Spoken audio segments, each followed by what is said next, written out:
Bonjour à tous. Aujourd'hui dans les nutriments simplement, on se vitamine l'esprit avec la question de l'hyperperméabilité intestinale. Ouais, c'est un peu long, je suis d'accord avec vous.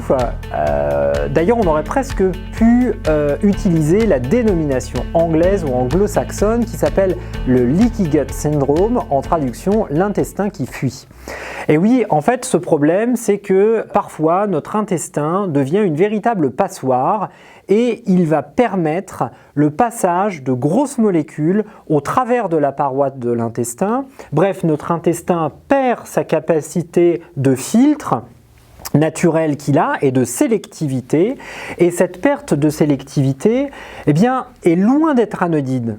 Elle va en effet permettre la pénétration dans notre organisme et dans la circulation sanguine de molécules qui sont grosses, complexes, capables d'être reconnues par le système immunitaire, bref des molécules qu'on va qualifier d'antigéniques parce qu'elles vont être capables de stimuler le système immunitaire. Alors ça va notamment avoir des conséquences à long terme et sur l'ensemble de notre organisme puisque ça va favoriser, on le verra, des terrains inflammatoires, allergiques ou auto-immuns.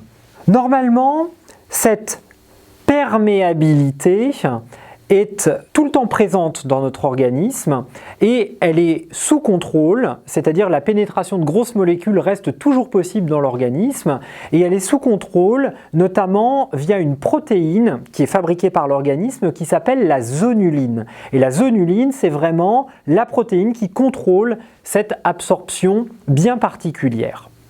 Mais cette zonuline, cette protéine, peut être dégradée en présence d'un certain nombre de facteurs environnementaux, des bactéries, des toxines bactériennes, mais également de la gliadine. La gliadine, je vous rappelle que c'est la fraction du gluten qui pose le plus de problèmes au niveau justement de la tolérance digestive et de justement cette fameuse zonuline. Alors pour revenir un peu plus sur l'intestin, vous savez qu'un intestin c'est constitué de cellules qui sont jointives et notamment au niveau de l'intestin grêle, ces cellules on les appelle les entérocytes. On peut d'ailleurs, vous avez sur cette vidéo un petit schéma et on a des cellules assez longilignes avec des villosités en surface, ces villosités permettant de multiplier la surface d'échange entre le milieu extérieur qui est l'intérieur du tube digestif en réalité et l'intérieur de l'organisme. Normalement, quand ces cellules sont bien jointives, les aliments ne peuvent passer ou les nutriments ne peuvent passer qu'au travers des cellules. On parle alors de voie transcellulaire, c'est la voie principale, celle qui permet de filtrer, de sélectionner les nutriments qui pénètrent dans l'organisme. Mais sous l'effet des facteurs environnementaux et d'un déséquilibre de la zonuline, ces entérocytes, ces cellules vont pouvoir se disjoindre et permettre le passage de grosses molécules mal digérées ou de particules alimentaires, de micro-organismes ou de toxines entre les cellules. On va parler alors d'absorption paracellulaire et cette absorption paracellulaire, évidemment, quand elle est incontrôlée, quand elle est trop importante, va engendrer un certain nombre de dérégulations, notamment de dérégulation du système immunitaire et puis également perturber le fonctionnement d'autres organes parce que toutes ces molécules qui pénètrent dans l'organisme vont perturber son fonctionnement. Alors certaines conditions peuvent exacerber ou engendrer un phénomène d'hyperperméabilité intestinale. C'est par exemple la consommation de certaines protéines alimentaires. Le gluten est la plus connue. Certaines protéines laitières sont aussi fortement responsables du développement de ces hyperperméabilités intestinales. Citons aussi certains médicaments comme les antibiotiques ou les antiacides.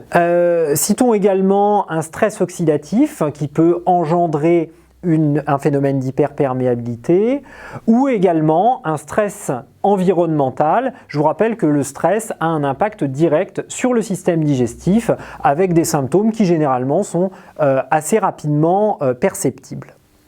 Les conséquences de cette hyperperméabilité intestinale sont multiples et variées. D'une part, une inflammation locale d'ailleurs inflammation locale qui va auto-entretenir le phénomène, mais également une inflammation plus générale, donc une augmentation du terrain inflammatoire, une augmentation des phénomènes auto-immuns, ça a été bien montré pour la polyarthrite rhumatoïde, des problèmes d'absorption parce qu'on va déstructurer la muqueuse intestinale et freiner l'absorption de nutriments qui sont souhaitables et intéressants pour l'organisme. Et enfin, on a montré que ça perturbait notamment la barrière hémato-encéphalique, le filtre que l'on a au niveau du cerveau pour le protéger de la pénétration de certaines molécules toxiques ou indésirables pour cet organe. Il est donc particulièrement important de faire attention à ne pas développer une hyperperméabilité intestinale. Le problème de ce phénomène, c'est qu'il est généralement asymptomatique, on ne le ressent pas, il n'est pas forcément associé à des symptômes qui sont clairement identifiables et pourtant c'est une fragilité, un talon d'Achille, un maillon faible en micronutrition qui va avoir des répercussions sur l'ensemble de l'organisme.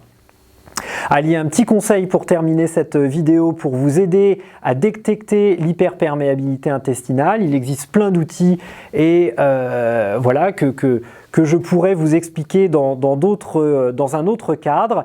Et parmi ces outils ou parmi des choses qui sont faciles à mettre en place, eh bien, c'est de savoir si quand vous consommez de la betterave ou du jus de betterave, vous avez les urines roses. Si c'est le cas, eh bien, vous avez probablement, je dis bien probablement et je reste au conditionnel, un phénomène ou un problème d'hyperperméabilité intestinale, le pigment de la betterave n'étant normalement pas absorbable par l'intestin.